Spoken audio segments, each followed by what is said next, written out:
Tonight we watch in wonder as the only begotten Son of God, the eternal Word, who was in the beginning with God, and through whom all things came into being, stoops to wash the dirty feet of his disciples. Tonight we behold the incarnate Son of God, King of kings and Lord of lords, tying a towel around himself, pouring water into a basin and assuming the role of a servant. The king kneels before his subjects. The master washes the feet of the disciples. This is not how the world works. In the world, there is a pyramid of power. At the top are the rich, the powerful, and the intelligent. They set the standards and enforce the rules.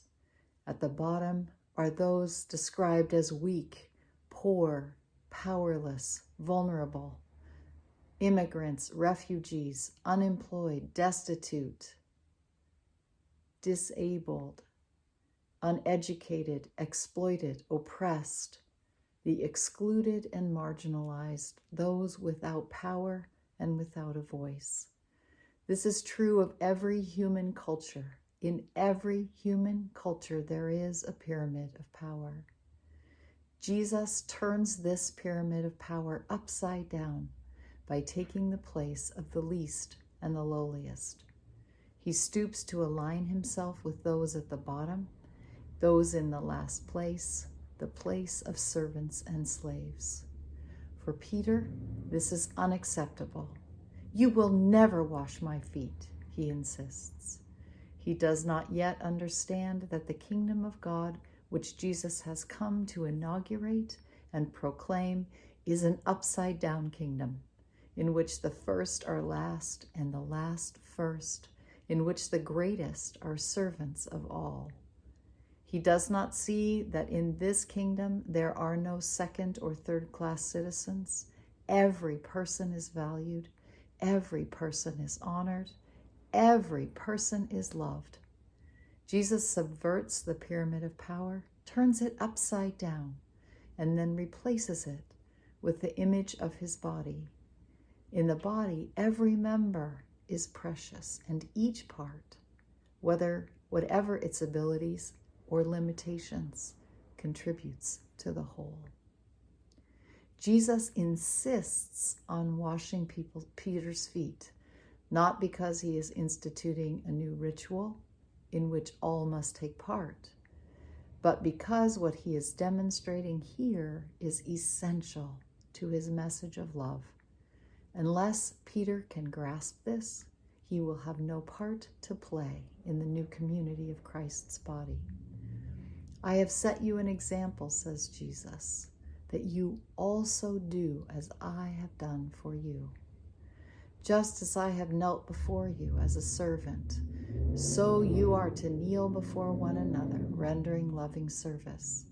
Just as I have gazed into your eyes to behold your dignity and worth, so you are to gaze into the eyes of the lost and forgotten, the poor and the marginalized, and reflect back to them their dignity and worth.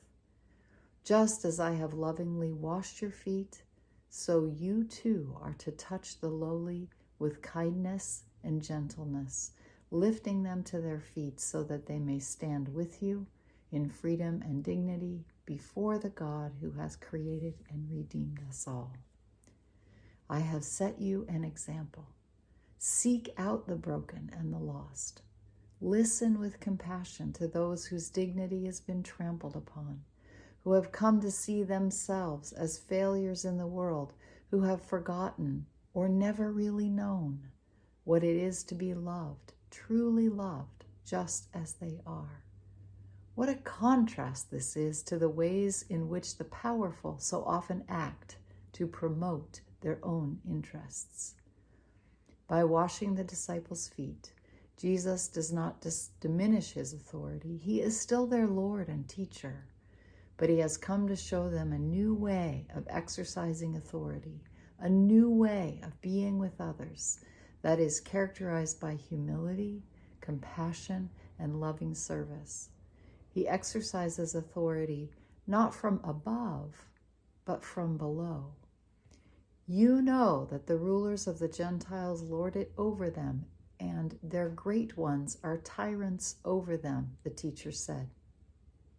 It will not be so among you, but whoever wishes to be great among you must be your servant, and whoever wishes to be first among you must be your slave, just as the Son of Man came not to be served, but to serve, and to give his life as a ransom for many. The church has often lost sight of this call, which is so essential to its life and ministry. We've often gotten caught up in the pyramids of power that reward the wealthy and privileged and burden the poor and the powerless. To walk in the footsteps of Jesus is to catch his vision and to follow his example. It is to kneel with the lowliest and the neediest and to raise them up. It is to gather with them around the table of the Lord, recognizing our oneness and unity. It is to stand together before God as equals, all with our hands outstretched, to receive the gift of life that nourishes and sustains us in our struggle to make real the kingdom of God on earth as it is in heaven. When you come to this meal, you have a chance to align yourselves with this alternate vision and give witness to its values, which stand opposed to the values of the world. Here, you have the opportunity to give yourself, to participate in turning the ways of the world upside down. What could be more radical than that?